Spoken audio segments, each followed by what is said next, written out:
Hey guys, Pauly Howard. I'm with Fox Sports Radio for the card Monday, January 9th. Before I tell you what I'm betting, time to rant run. Disaster for the books. The four home teams get there. The four favorites get the money as well. You were worried about the teaser liability like Jimmy Vaccaro said on Wednesday's show, but then they all cover the spread as well. You didn't think you'd have a lot of support for the Raiders with Connor Cook. The Packers were thoroughly dominated in the first quarter. Rodgers comes alive. The Hail Mary was a crusher.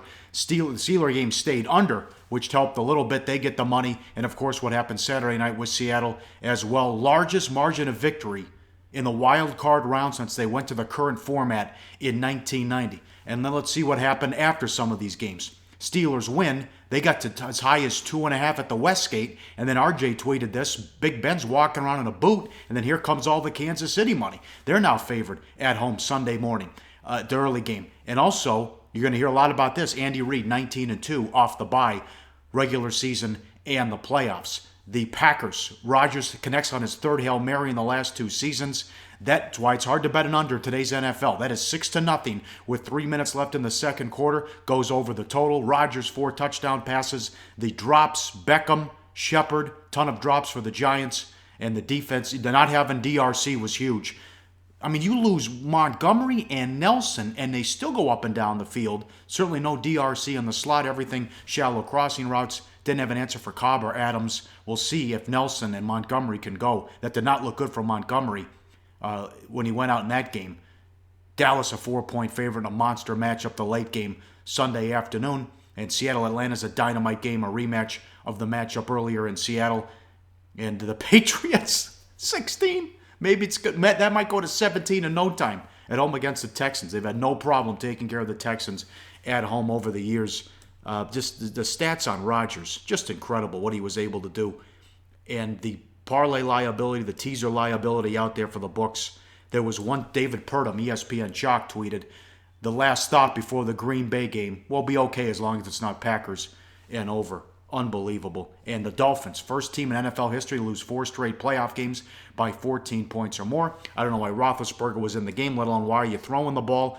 A couple good tweets out there. The only people watching the game at the end were bettors because the side and total came down to that final possession. Bball was terrific. Moore played well, although I thought Moore had the concussion after the hit to the chin. I don't know how he was cleared to go back in the game. He said he was okay, but in any event, I find that hard to believe. At one point, the Giants had a 189-24 yardage edge. Packers could do nothing, and the Hail Mary, again, I don't know how that can happen. How many times do you see where the guy gets behind the DBs? How can that happen?